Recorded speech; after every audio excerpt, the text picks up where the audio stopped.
እየሰጠኸኝ አይደለም ኧረ እኔ እየሰጠሁሽ ነው እሺ ይሄኛው ትንሽ ከበድ ስለሚል ነው ቀለል ከሚሉት እንጀምርና ወደዚህ እንመለስበታለን አሁን ግን በደንብ ስማኝ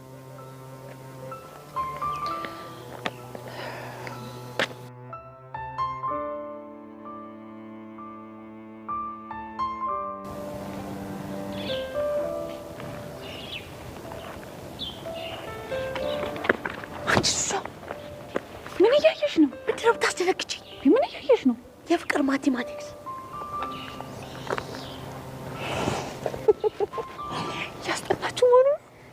እንደዛ ነገር ቆይ ምን አነሳሳቸው